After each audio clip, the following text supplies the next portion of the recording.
O Debate Cutista, para quem não conhece ainda, pessoal, é um agrupamento formado por profissionais da educação interessados na defesa da classe trabalhadora, com atuação na rede municipal de ensino. Nosso foco é o fortalecimento das organizações sindicais, especialmente o nosso querido sindicato Simpiem, a CNTE e a CUT, para que juntos possamos enfrentar os desafios impostos aí à classe trabalhadora. Eu quero lembrar também as pessoas que estão nos ouvindo que na produção desse evento está o nosso companheiro Nelson Galvão, que viabilizou esse encontro e toda a produção técnica. E as perguntas que eu farei ao Marcelo Carlini foram elaboradas a partir das discussões que nós temos no Debate Cutista, que se reúne todo sábado, às 6 horas da tarde, para conversar e bolar as nossas ações. Se você tem interesse em conhecer o Debate Cutista, por favor, nos procure no Facebook. Lá a gente publica o nosso conhecimento e os dias de reunião. Então, Marcelo, você pode contar para a gente um pouquinho a sua trajetória como militante até chegar a ser dirigente da nossa CUT? Boa noite, querido. Cara, em primeiro lugar, boa noite, Fábio, boa noite, os companheiros e companheiras que estão nos assistindo. Eu sou dirigente sindical da CUT, eu creio que já deve fazer uns 9 anos, a partir de uma oposição reconhecida na base do Simprajuf, do meu sindicato de origem. Hoje eu sou dirigente sindical, sou dirigente do meu sindicato, né, do sindicato da base do Judiciário Federal, que pega a Justiça Federal, Trabalho, Eleitoral, Militar, Ministério Público da União. É um sindicato de base aqui do Rio Grande do Sul e representa, inclusive, os trabalhadores e trabalhadoras da base do TRE, do conhecido RF4, onde a direção, eleita há 2 anos atrás, metade de 2019, foi eleita com apoio da CUT e com as posições da CUT.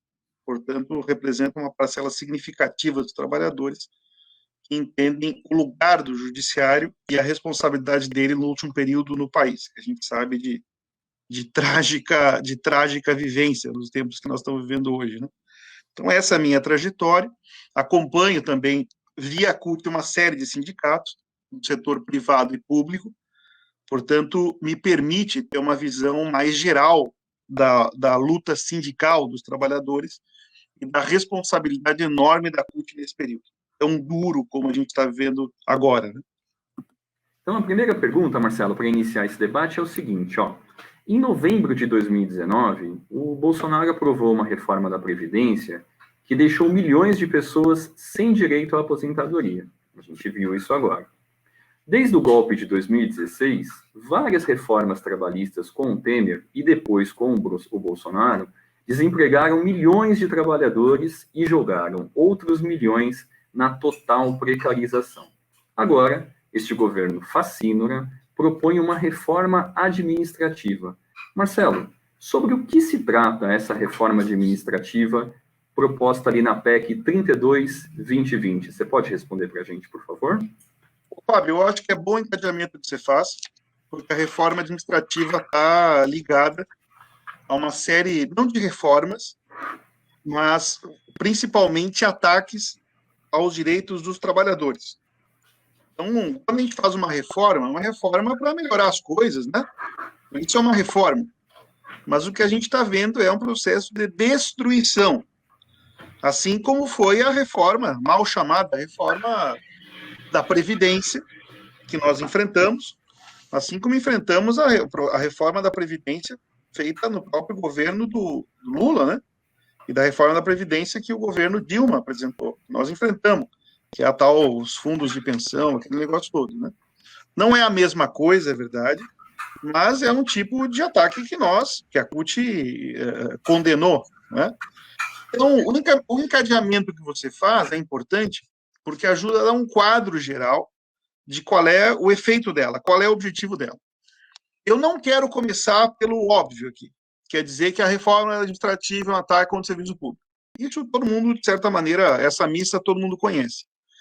Mas eu quero começar por um elemento da reforma que eu acho que é o principal objetivo da nossa conversa aqui. Em primeiro lugar, a reforma se baseia num princípio constitucional, que é introduzir uma série de princípios, uns não têm importância, outros têm. Nesse caso, a PEC 32, do Paulo Guedes e do Bolsonaro, ela coloca na Constituição o princípio chamado da subsidiariedade. Eu, de tantas vezes repetir essa palavra, eu consigo falar ela sem gaguejar. Então, o princípio da subsidiariedade. Tentem vocês que estão nos ouvindo falar sem bater a língua. O que significa? Por isso que esse é o principal ponto da conversa. Significa que o Estado vai atender aquilo que a iniciativa privada não puder ou não quiser atender. Veja que hoje na Constituição, e os direitos da Constituição nós defendemos, obviamente, os que estão escritos lá, eles dizem que educação é o direito do povo, dever do Estado. Saúde, direito do povo, dever do Estado. Quando o princípio da subsidiariedade entra na Constituição, quer dizer que não é mais direito do povo, dever do Estado. É a possibilidade de ser explorada pelo setor privado, mas que, se o setor privado não quiser, o Estado vai lá e atende. Ou seja, coloca na Constituição o princípio da privatização, da destruição daquilo que é um direito. Então, esse é o primeiro ponto e o mais importante.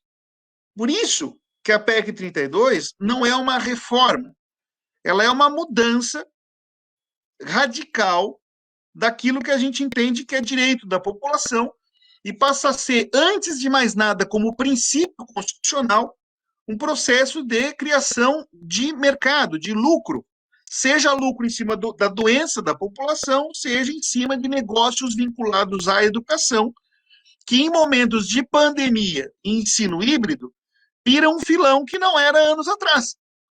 Então, permite que meia dúzia de empresinha crie serviço de educação à distância e ganhe dinheiro com isso. Por quê? Porque eles têm prioridade a prestar esse serviço que não o Estado, como é hoje. Então, meus caros, o princípio da subsidiariedade é um dos eixos fundamentais da proposta de reforma administrativa, chamada pelo governo Bolsonaro assim, mas que, na verdade, escondem uma tentativa de privatização e destruição em larga escala. Por isso, não é qualquer mudança. Ela está para o serviço público na mesma proporção que está, como você fala, a reforma previdenciária, que não foi uma reforma, a reforma trabalhista, que não foi uma reforma. Bom, antes da gente começar aqui, a gente estava batendo um papo, eu quero apontar aonde está o alvo principal. O alvo principal está na quantidade de servidores. Aí todo mundo vai entender quem é o alvo, que talvez não tenha percebido isso ainda. E tem muito sindicato de servidores estaduais e municipais que não perceberam que eles são o alvo prioritário, preferencial. Então, eu quero falar para vocês visualizarem o número de servidores no país, para verem aonde é mais atingido. Veja, no Brasil, segundo os dados de 2018 do Ministério da Economia, organizados pelo DIESE, nós somos 10,5 milhões de servidores, 10,5 milhões de servidores no país. 10,5, guardem esse número. Desses 10,5, 1 milhão e 32 mil são servidores públicos federais, que é o meu caso. Ou seja, nós somos menos de 10% do serviço público brasileiro em relação ao número de servidores. Mas os estaduais são 3 milhões de servidores. Representam em torno de 30%. Somando os 10 mais 30, são 40. Mas veja, os servidores públicos municipais são em torno de 5,5 milhões de servidores. São mais de 50%, são 53%, 54% do número de servidores públicos brasileiros. Portanto, Fábio, os mais afetados na reforma administrativa do Bolsonaro e do Paulo Guedes são os servidores públicos municipais, porque eles estão na base do atendimento da saúde no país, porque eles estão na base do atendimento da educação no país, inclusive por conta do processo de municipalização das escolas. Então, o número de servidores permite concluir uma coisa, Os serviços públicos municipais e estaduais são alvo preferencial da reforma administrativa, daí a importância de alertar todo mundo, porque, evidentemente, que a rotina do sindicato é se preocupar com os problemas do seu prefeito, do seu governador, mas muitos não se deram conta que eles são os mais afetados nessa reforma por um motivo, porque é onde está boa parte do dinheiro e boa parte do atendimento direto à população brasileira. Então quer dizer que isso aqui é um sinônimo para assaltar os cofres públicos, é isso? É a chave para você se valer do dinheiro que faz operar a administração pública. É o caminho que as empresas privadas estão buscando. É esse o princípio da reforma administrativa, Marcelo? O princípio, que é aquilo que hoje é uma obrigação do Estado, ter uma escola perto da sua casa para botar seu filho e sua filha, passa a ser uma oportunidade de negócio antes de qualquer coisa, como princípio. Okay. O princípio na Constituição, ela não é lei, no sentido de ter ela se bastar para ser aplicada, né? Então, a princípio não muda. Mas isso é uma orientação geral para a Constituição. E que, se aparece na Constituição Federal, escala para estados e municípios. Então, ela é uma mudança radical daquilo que a gente entende hoje como obrigação do Estado. Por isso é importante prestar atenção e começar explicando isso. Porque aqui atinge a população. Aquele posto de saúde que é público, né, que é dever do Estado, passa a ser um negócio antes de qualquer coisa. Então, esse é o ponto de partida. Por isso que é a destruição do serviço público. Mais do que reformas que mexam nos vínculos de estabilidade dos servidores. Quais são os principais pontos que estão na PEC 32/2020 que pretendem efetivar, se você me permite a apropriação, esse assalto aos cofres públicos com o nome de reforma administrativa? O que muda? Qual é a proposta de mudança? Bom, em primeiro lugar, o concurso público, a estabilidade é uma pedra no sapato dos governos. O concurso público é uma pedra no sapato que não permite indicar as pessoas com bilhetinho. Eu sei porque eu vi isso, eu já vi isso no serviço público, e se faz isso nas terceirizadas. O chefe, o cara que controla o contrato, que contrata a empresa terceirizada, manda um bilhetinho para o dono da empresa, e ele contrata lá no terceirizado o fulaninho que é indicado. O concurso público atrapalha isso, porque permite que as pessoas entrem pela porta da frente. Então, a primeira coisa da reforma é fragilizar o concurso público. Isso está casado com outra coisa, que é fragilizar o concurso e fragilizar a estabilidade no emprego. É público o fato de perseguição a servidores no cumprimento do seu dever funcional, do cumprimento da lei, o governante ficar desgostoso e querer resolver a fatura. Você vai lembrar do caso do Bolsonaro, que perseguiu o fiscal do meio ambiente e o multou por pesca ilegal. O que o Bolsonaro fez? Botou o cara na geladeira. Por quê? Porque ele não pode demitir esse fiscal. Né? A diferença é que agora eles querem botar para a rua.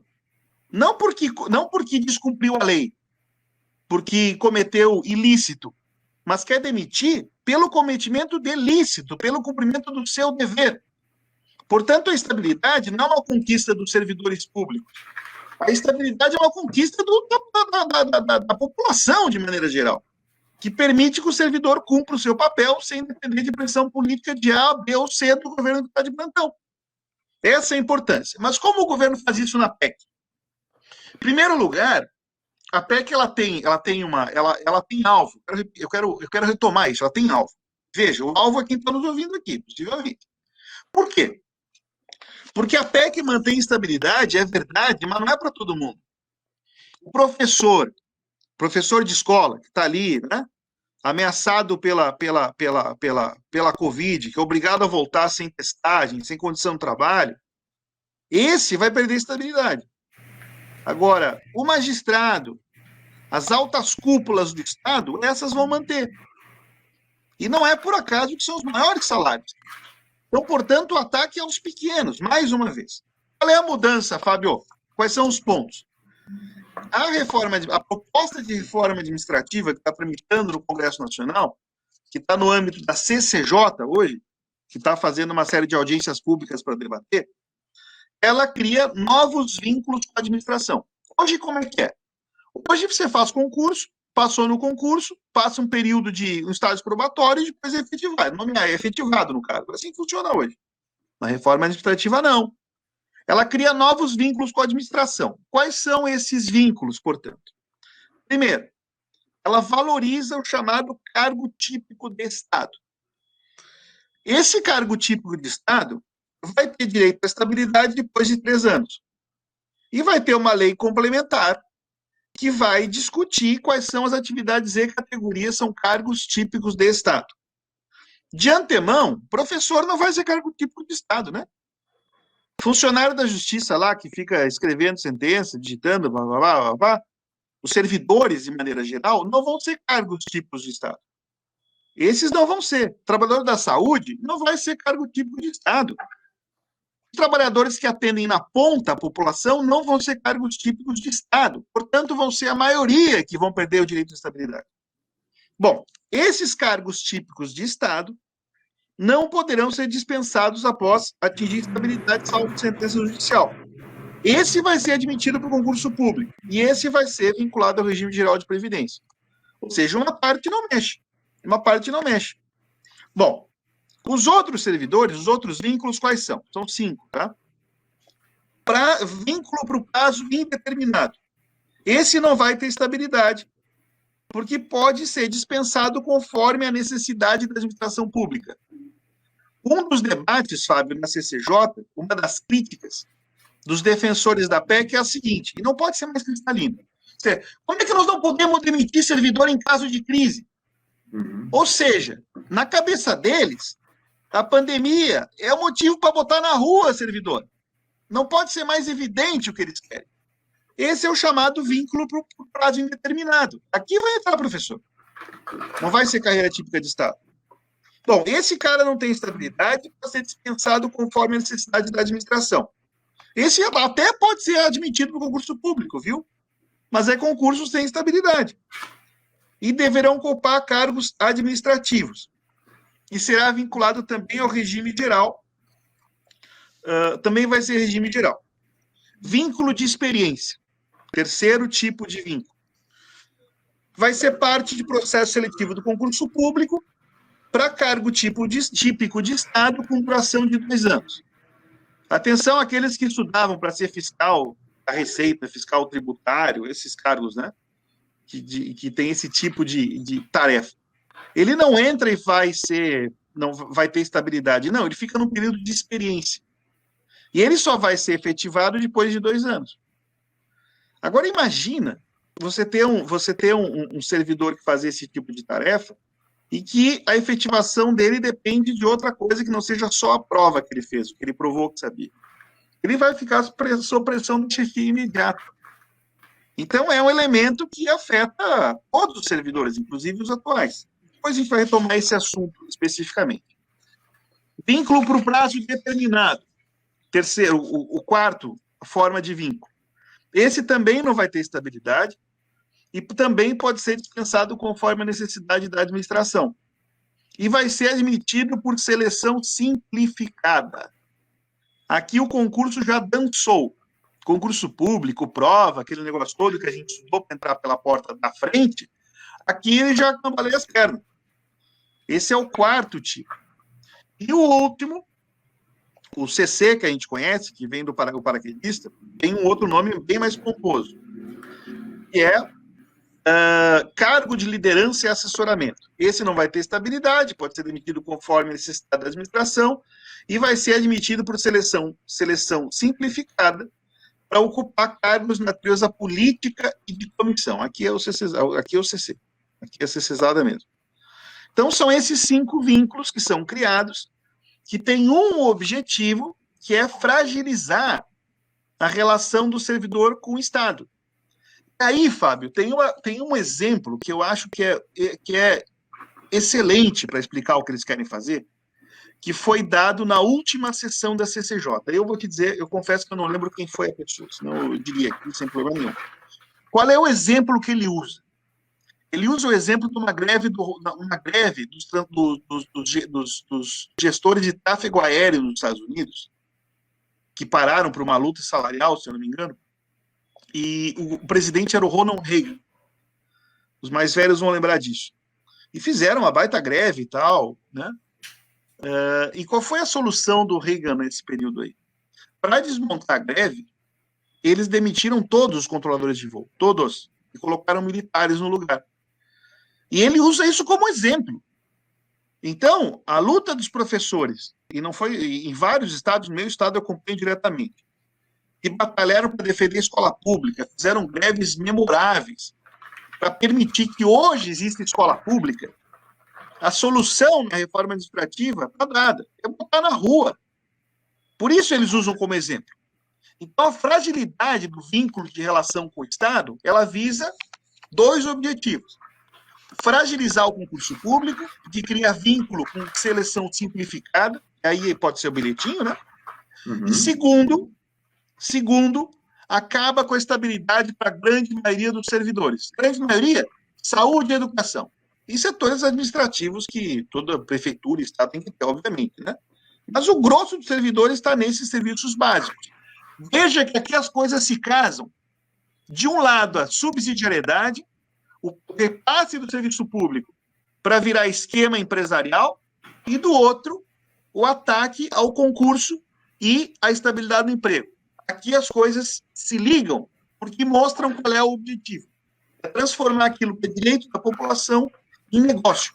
E para virar negócio tem que tirar os servidores públicos da frente, porque nos planos deles nós atrapalhamos. E você diria também que isso vai ter um impacto na organização dos trabalhadores? Porque é sabido que é graças à organização sindical no serviço público que o serviço público atingiu a qualidade que tem hoje no Brasil. Que o grande motor da qualidade do serviço público é a nossa luta, cada ano, cada dia, exigindo mais qualidade e, ao mesmo tempo, mais direitos para os trabalhadores. Isso também terá impacto na nossa luta sindical? Olha, imagina se essa reforma passa, nós vamos batalhar para que ela não passe, estamos batalhando para que ela não passe, o primeiro passo é explicar, né, o que ela é. E no mesmo local de trabalho, trabalha um servidor concursado com estabilidade e do outro um servidor terceirizado por qualquer outro tipo de vínculo, que ganha metade do salário e que tem o dobro da jornada, ou tem uma jornada maior. Esse tipo de relação, de colocar no mesmo setor alguém que faz a mesma coisa, ganha menos e tem uma jornada maior, é uma oportunidade para os gestores aplicarem um tipo de congelamento eterno. Coloca esses servidores num quadro em extinção e depois daquilo bota só o pessoal que entrou com outro tipo de vínculo. Então atinge, sim, os trabalhadores atuais e leva, e deve levar, do meu modo de ver, a aumentar a preocupação dos dirigentes sindicais, da necessidade de ter uma reação à altura. Não se trata aqui de uma decisão corporativa. Mas imagina você, se eu coloco no mesmo setor um trabalhador que tem estabilidade, entrou para o concurso, e outro que entrou num outro vínculo, que pode ser demitido a qualquer hora. A pessoa demitida a qualquer hora vai submeter qualquer coisa para manter o seu emprego.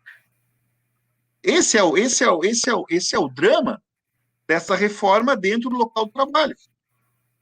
Então, para o servidor da ativa, acaba sendo um instrumento de pressão brutal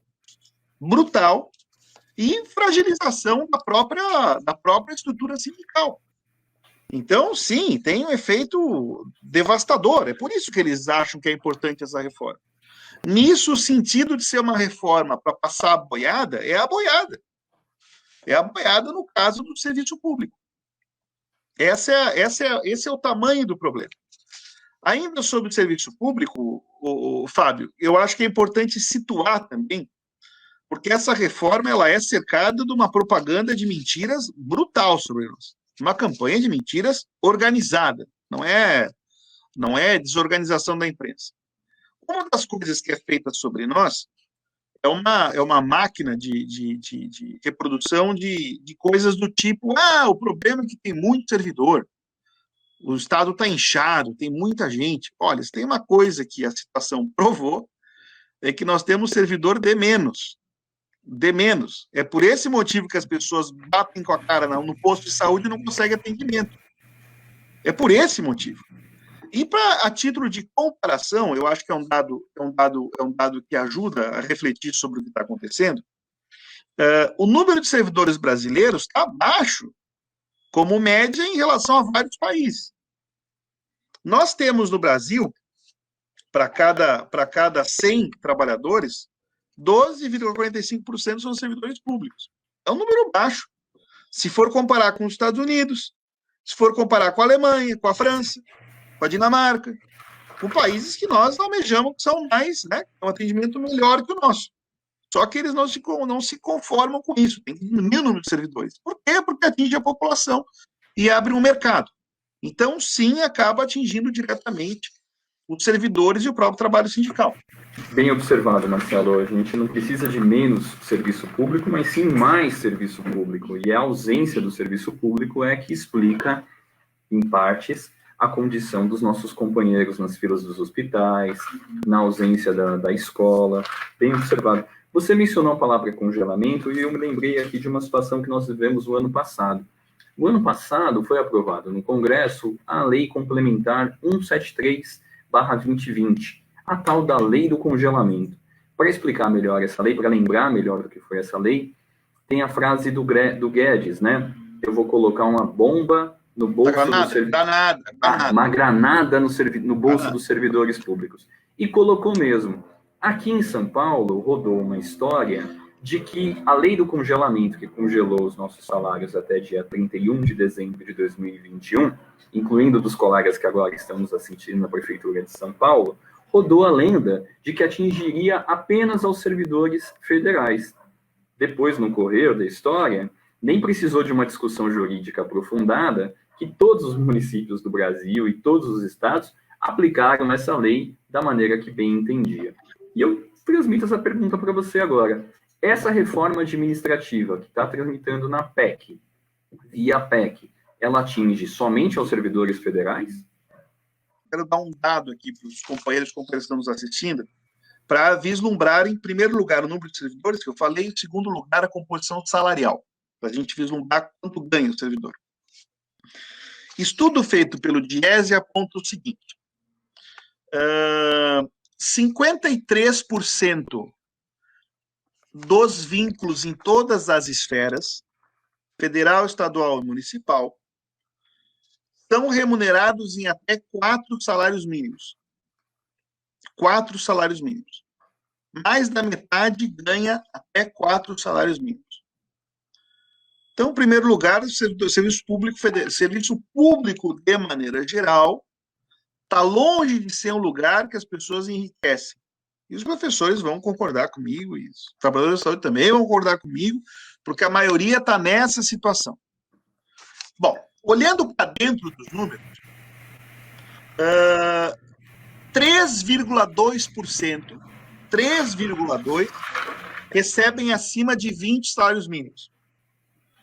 3,2%. Aqui entra juiz, procurador, carreiras de fiscalização, entram aqui. Depois eu vou falar sobre isso, para ver aqui. Né? Tem um detalhe aqui. Né? O que o Guedes acha disso? Os 3%. Bom, 9,6% ganham entre 10 e 20 salários mínimos. 9,6%. De 33% ganham de 4 a 10 salários mínimos. 4 a 10 salários mínimos. 33%. E 53% ganham até 4 salários mínimos. Então, somando quem ganha até 10, são 86% dos servidores. Ganham até 10 salários. 153 ganham até 4. É verdade que tem diferenças. No judiciário, por conta da composição, tem o salário mais alto, porque pesa o salário do juiz. Quem ganha menos? Servidores que estão concentrados nos municípios. Eu falo isso porque eu quero lembrar aquilo que eu falei lá no começo, aonde tem a ver com os companheiros que estão promovendo essa conversa, porque os servidores do município respondem a 53% do geral do serviço público, no país inteiro. Portanto, esses são os alvos preferenciais, porque são a maioria. Bom, dito isso, Fábio, o Paulo Guedes, o cara da Granada, não só a Granada, né, a turma do vírus chinês, aquela cloroquina, essa turma toda, mas o Paulo Guedes diz o seguinte, o Paulo Guedes, numa reunião com ministros do Supremo presente, a gente tem gravado isso, ele diz o seguinte, ó, vocês que são ministros do Supremo, esses caras que ganham 40 mil por mês, vocês ganham pouco. O salário de vocês tem que ser várias vezes mais alto do que ele é hoje. Vocês têm que ganhar muito mais do que ganham. A reforma administrativa não é para mexer nos altos salários, daqueles que, inclusive, furam o teto. A reforma administrativa é para quem ganha até quanto salário, porque é a base, é onde tem mais. Por isso, esses são os alvos. Isso é necessário dizer, porque os alvos são a maioria dos trabalhadores e a população que depende desse serviço, que vai ser afetada, porque o plano geral é transformar o serviço público como subsidiário do trabalho privado, das empresas privadas. Aí que as coisas se ligam. Quando você fala, Fábio, da 173, eu quero te dizer uma coisa. A 173 é um problema, mas mais problema ainda é a emenda constitucional 109 combinada com a emenda constitucional 95. Como o orçamento foi congelado, o público, né? Não o orçamento geral, os bancos estão vendo bem, muito obrigado. Mas como o orçamento geral do serviço público foi congelado pelo valor da inflação, na prática, o serviço público está congelado até o ano de 2036. Esse é o problema. Por isso, esse conjunto de medidas constitucionais e infraconstitucionais é que, na prática, proíbem concursos, contratações, reajuste de salário e serviram para torpedear o aumento do piso nacional do magistério. Mais uma vez, o alvo, de novo, não são os grandes salários, são os pequenos. Esse é o espírito da reforma administrativa. Por isso, esse debate, essa conversa é tão importante para mostrar a necessidade de uma reação organizada do conjunto do funcionalismo público brasileiro, porque esse é o tamanho da granada, da bomba que ele vai botar no bolso de cada um de nós e vai explodir no final na cara do povo brasileiro, que é quem depende desses serviços públicos.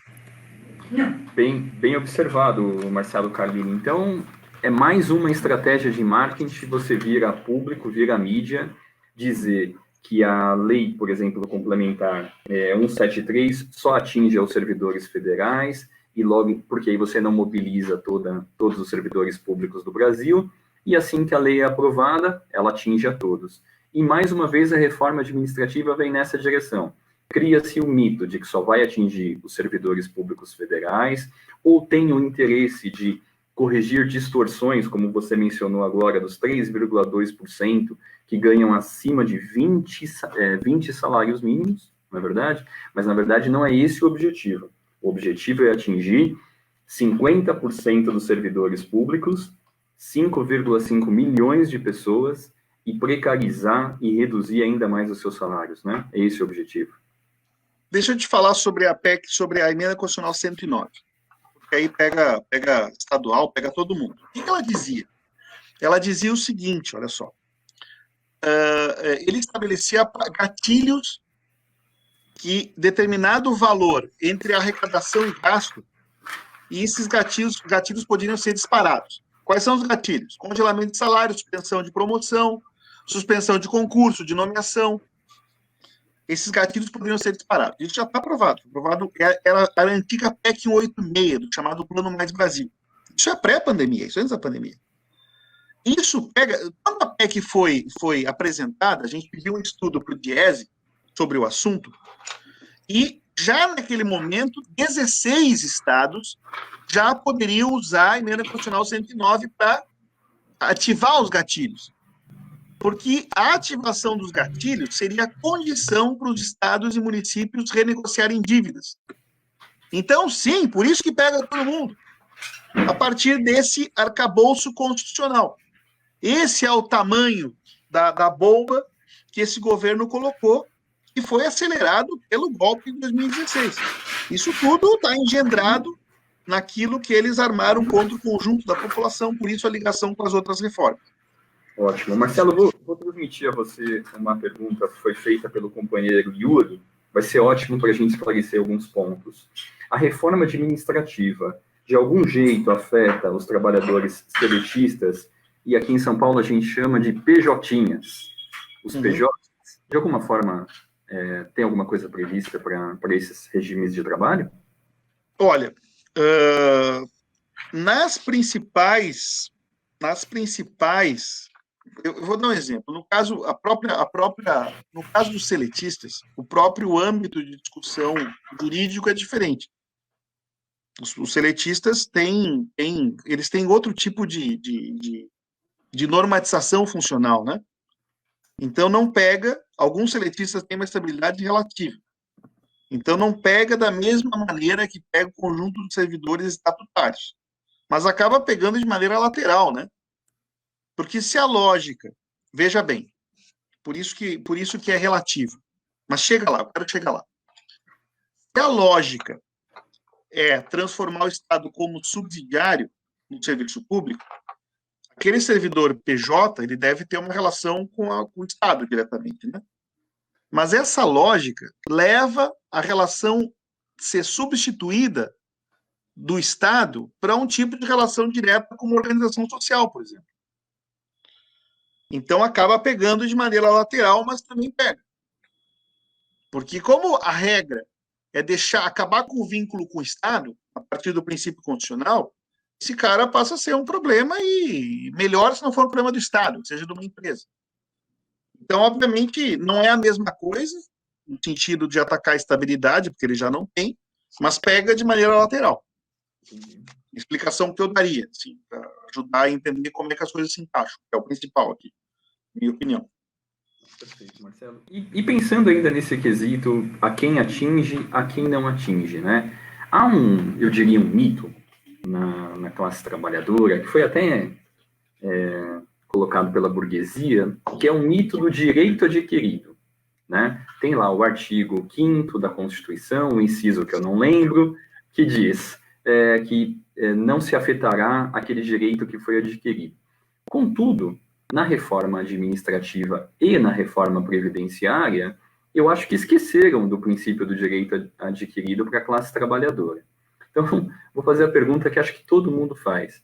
A reforma administrativa que está por vir, se a gente não conseguir barrar, ela atinge somente aos novos servidores ou aos que já são servidores, que já estão servidores? Cara, eu tava procurando aqui, Fábio, não por acaso, que era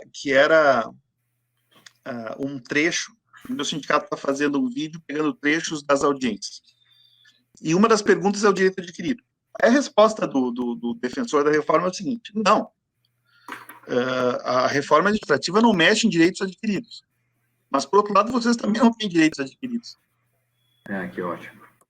Lembra da reforma da Previdência? Não, nós não mexemos em direitos adquiridos, mas você não tem direito à Previdência integral. Então, não é um jogo de palavras. Eles, eu não mexo, mas também não tem. Então, dane-se, né? Bom, como é que pega o atual? Vamos lá. Pega da seguinte maneira. A reforma administrativa, diferente do que o governo fala, ela pega futuros, pega atuais, pega aposentado. Isso eu diria que é uma resposta que nós precisamos ter. Vou começar pelo aposentado. Aposentado se ferra com a reforma administrativa. Por quê? Uma parte dos aposentados, eles adquiriram o direito à paridade. Inclusive, os servidores que são mais antigos teriam direito, teoricamente, à paridade. Beleza, a pergunta é a seguinte: a paridade em relação a quem? A quem? Porque se os atuais servidores podem ser colocados como carreira em extinção, e os novos seriam contratados com outro tipo de vínculo, um salário menor, sem estabilidade, com outro tipo de relação com o Estado. Ótimo. Paridade em relação a quem? O cara ganhou paridade em relação a quem, cara pálida? Portanto, esse tipo de relação ele cria um tipo de congelamento eterno de salário. Então, diferente do aposentado que poderia acreditar que não, eu já passei, já escapei, queriam me ferrar, eu me escapei. Não, você está ferrado junto. Esse é o problema. E eu quero lembrar esses companheiros que trabalharam a vida inteira e se aposentaram de uma coisa que não é boa. A reforma da Previdência, ela colocou a seguinte questão. Se houver desequilíbrio atuarial entre a arrecadação e o pagamento de benefício, a reforma da Previdência já autorizou a cobrança de uma sobretaxa sobre os aposentados. Veja, na medida que eu tenho servidores que entram, que não têm o mesmo vínculo, não têm o mesmo tipo de contribuição, o governo já está autorizado a reduzir ainda mais os benefícios, como ele já fez sobretaxando os aposentados. Então, mesmo quem está aposentado não escapa da PEC 32. Primeira coisa. Segunda coisa. Imagina você, Fábio, que é professor, está na sala de aula, e aparece uma pessoa para fazer o mesmo trabalho que você faz, por um terço, pela metade do salário. Isso é um instrumento que vai submeter a tudo, porque nem estável ele é. Isso é um instrumento de pressão enorme sobre os atuais servidores. Você pode me dizer o seguinte, não, mas eu já tenho estabilidade e tal, eu vou estar garantido. Não, porque a reforma administrativa prevê em lei complementar, em matéria infraconstitucional, a regulamentação de avaliações periódicas, que essa é a porta para o fim da estabilidade dos atuais servidores, para a demissão por deficiência de desempenho. Tem um dado, que é um elemento da mentira do governo, para você ter uma dimensão, como pega os atuais, é o seguinte. Saiu em toda a imprensa uma informação de que o governo gasta 8 bilhões de reais por ano com 65 mil servidores em cargo em extinção. E a imprensa diz o seguinte, são 65 mil servidores que não fazem nada. A função deles não existe mais, foi mudada, e ele gastou 8 bilhões por ano. Evidente que tem funções que se alteraram no curso da história. O Estado fazia concurso para datilógrafo. Não fazia? E essa função foi reabsorvida para outros trabalhos. Essa pessoa não está sem ter o que fazer. Mas tem uma canalice nessa informação. Além da mentira, que é óbvia, é a canalice e um recado. Se a carreira é em extinção, qual é a saída, portanto, para não gastar? É botar para a rua. Então, veja que a reforma está montada de tal maneira, engendrada de tal maneira, que ela tem um alvo. São os futuros, por óbvio, se vierem, né? Porque a emenda constitucional não permite contratar. 95 não permite contratar porque não tem dinheiro, porque a prioridade é a dívida. Então, a prioridade da reforma são os atuais servidores, e entre os atuais são os municipais, que são a maioria. Então, pega todo mundo, pessoal. Esse é o problema. Pega todo mundo, não fica ninguém de fora. E o povo se ferra porque não vai ter quem atenda a ele. Esse é o drama da situação. Esse é o crime do governo Bolsonaro. E os governadores e prefeitos que ficam sacolhando as mãos porque estão loucos para ter autorização para contratar no privado e demitir quando puder e quando quiser. Esse é o tamanho do estrago da chamada PEC 32. Quais são os caminhos que a classe trabalhadora tem, através das suas organizações sindicais, para barrar essa reforma administrativa? Olha, em primeiro lugar, a necessidade da gente explicar e mobilizar todos os sindicatos.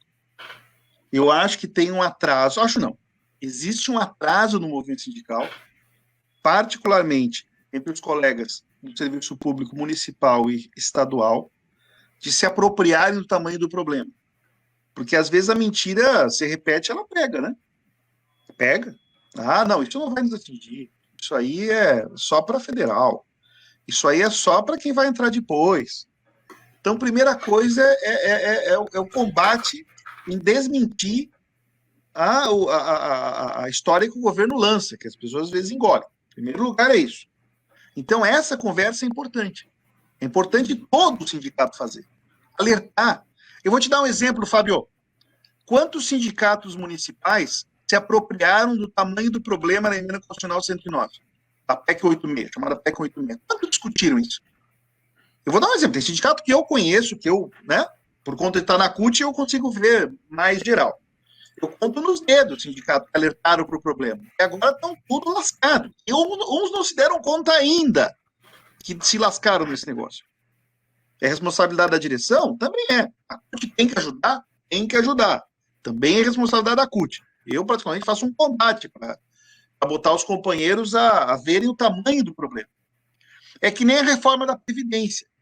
A reforma da Previdência pegou os federais e depois foi escalando para estado e município. Ou não foi assim? Né? Foi escalando. Essa aí não tem escalado. Essa pega na cabeça direto. Outras coisas vão ter escalonamento por conta da legislação, obviamente, né? Agora, primeiro lugar é isso. Explicar, gastar tempo explicando. É importante isso. A pessoa se convencer daquilo que você fala. E a saída para derrotar essa reforma está na mobilização, pessoal. Nós não podemos esperar passar a pandemia, que não vai passar semana que vem, por conta desse governo, para poder mobilizar e fazer aquilo que os outros trabalhadores estão fazendo. Como os municipais de São Paulo estão fazendo. É a mobilização para ganhar, sabe quem? A população, que ela é a principal afetada. Sabe por quê? Se a gente simplesmente disser, Fábio, que a nossa posição é defesa do serviço público, só isso, eu vou te falar que eu acho que é insuficiente. Por quê? Porque a pessoa vai lá no posto de saúde e dá com a cara na porta. Não consegue se internar, não consegue ter médico atendendo. A escola não é aquilo que ela precisa. Ela vai dizer, mas isso aqui tá difícil de defender, né? E é verdade. Portanto, a nossa luta tem que ser a luta por mais e melhores serviços públicos e não essa PEC 32, que é um desastre para a população e para os próprios servidores. Primeira coisa. Segunda, essa luta está relacionada à luta pelo fim do governo Bolsonaro. Né? Porque é um governo, como ele mesmo fala, veio para destruir. Ele não está preocupado que morreram 400 mil pessoas. Nós vamos fechar o mês entre maio e junho com 500 mil de mortos. 500 mil de mortos. E o governo não está nem aí. E no meio do 500 mil de mortos, ele continua destruindo quem? O serviço público. Não pode ser mais criminoso que isso. E um parênteses, Fábio, que eu acho que é importante. Veja, é impressionante como volta e meia aparece denúncia de roubalheira na saúde. Volta e meia. Aí quando você vai prestar atenção na matéria, sabe o que era? Era uma sacanagem de uma organização social, que ia lá, abocanhava o dinheiro, desviava aqui, desviava ali. Não era servidor público concursado, que tem vínculo com a prefeitura, com o Estado, com a União. Era esquema de organização social, porque isso é ralo de dinheiro público. A meia dúzia roubar, encher os bolsos com o lucro da doença da população. E é esse modelo que o Bolsonaro quer aplicar em todo o país. Eu sei que os companheiros paulistas têm experiência no que são as OS, têm experiência e sabem qual é o tamanho do prejuízo. Ele quer implementar um modelo de OS para tudo que é coisa, inclusive para a educação. Inclusive para a educação. E melhor se for tudo privado, porque é o que ele quer fazer.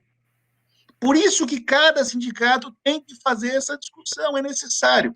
Qual é o problema, Fábio? Nós temos pouco tempo. Por quê? Porque o Bolsonaro está meio atrapalhado nos pés, viu? Está meio atrapalhado. Eu não vou entrar no motivo de por que ele está com esse atrapalhamento. Mas a presidente da CCJ, que é bolsonarista de quatro costados, é meio enrolada, moça. É meio enrolada.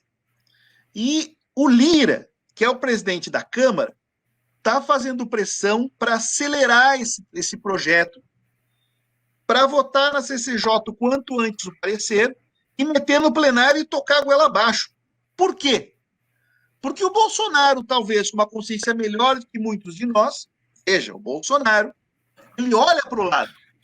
Ele sabe o que aconteceu por baixo da situação do Paraguai. Ele está de olho para o que acontece na Colômbia. Porque ele sabe que a combinação de desemprego, né, da fome, 100 milhões de pessoas que estão ameaçadas na sua segurança alimentar. Fome, no popular. Estão ameaçadas de passar fome. E a combinação Desemprego, fome e morte, 500 mil mortos. O povo, uma hora, vai encher o saco desse negócio. Então, o Bolsonaro acelera a votação da reforma administrativa, junto com o esquema do Lira, porque ele sabe que logo adiante o povo pode encher o saco e dizer, esse governo é que tem que acabar. E aí o caldo entorna. Então, nós não temos tanto tempo assim para explicar, esse é o problema. Então, a luta pelo fim desse governo está ligada à luta pela derrota da reforma administrativa. Eu quero dizer uma coisa, Fabio, muito importante, que diz respeito às carreiras típicas de Estado. Não falta carreira tentando furar o esquema e virar carreira típica de Estado, viu? Não falta. A minha tem que ser de Estado, a minha tem que ser, a minha, tal. A tua não, a minha tem que ser. A bancada de oposição é do PT, tem uma posição que é muito boa sobre isso. Sabe qual é? Nós não vamos apresentar emenda de carreira típica de Estado. Nós temos que derrotar toda a reforma. Estão certos eles. Eles estão certos. Porque a luta para derrotar a reforma tem que ser a luta de todos. Dos federais, estaduais e municipais. Das 3 esferas. Dos 3 níveis. Isso que nos unifica. Por isso que esse debate de um servidor do Judiciário Federal se liga à preocupação do professor do município de São Paulo. Porque a luta é a mesma. Porque nós todos vamos nos ferrar se essa reforma for aprovada, e o mais ferrado vai ser o povo brasileiro. Essa é a política do governo Bolsonaro. É para isso que ele está ali. Aliás, né, Fabio, justamente no dia que os bancos anunciam mais uma lucratividade bilionária, enquanto a fome e o desemprego imperam entre o povo brasileiro. É impressionante. É isso que tem que acabar. Carline, em nome dos companheiros do Debate Cutista que produziram essa live hoje, tá bom? Eu te agradeço muito por essa noite, tá bom? Eu espero que todos os companheiros que nos assistiram tenham aprendido um pouco mais, tenham se apropriado um pouco mais do assunto, porque era esse o nosso objetivo. Gostaria de deixar uma palavra final, Marcelo? Eu quero falar que o Marco Antônio está nos dizendo aqui. Marco, quem vai salvar esse país, que pode oferecer uma saída para o povo, saúde, educação, quem ajuda o povo a progredir é o serviço público, não é pós-pandemia. Para combater a pandemia, é serviço público. Para tirar o país do buraco, é serviço público. Para educar o filho dos trabalhadores, é o serviço público. Para desenvolver pesquisa, ciência, extensão, é serviço público. Para abrir uma saída para o país, é serviço público, porque esses empresários não têm compromisso nenhum com o povo. Essa é a questão. Companheirada, a saída é a luta. Nós vamos ter que botar máscara, passar álcool gel na mão, com distanciamento, com cuidados, mas nós temos que tomar as ruas, porque esse governo vai ver morrendo 400, 500, 600, 700 mil, não vai fazer nada além de atacar as conquistas que nós lutamos tanto para atingir. É uma preocupação nossa como servidor público, mas, antes de tudo, é uma preocupação nossa como trabalhador, que tem compromisso com o futuro do país. Esse governo não tem. Nós temos compromisso. Fábio, é um prazer estar aqui com vocês. Estou à disposição. Usem e abusem do material do Sintrajuve. Nosso objetivo, sim, é ajudar os trabalhadores. E a CUT também está com uma campanha muito boa na rua, viu? Botou inserção em rádio, TV, até na Globo botou. Tá certo, porque tem que dialogar com todo o povo. É um investimento, é uma necessidade nossa. Bacana, Marcelo. O prazer é todo nosso, viu? E para você que está nos assistindo, se quiser conhecer um pouquinho mais a respeito do Debate Cutista, por gentileza, nos procure nas redes sociais. Temos a nossa página no Facebook. Promovemos reuniões todos os sábados com os temas que você hoje conheceu e partimos para a ação também. Então, tenha uma ótima noite. Muito obrigado por ter nos acompanhado até agora. A produção desse evento foi do nosso companheiro Nelson Galvão e a elaboração das perguntas e do acúmulo de discussão foi de todos os companheiros do Debate Cutista. Uma boa noite. À luta, companheiros. Valeu!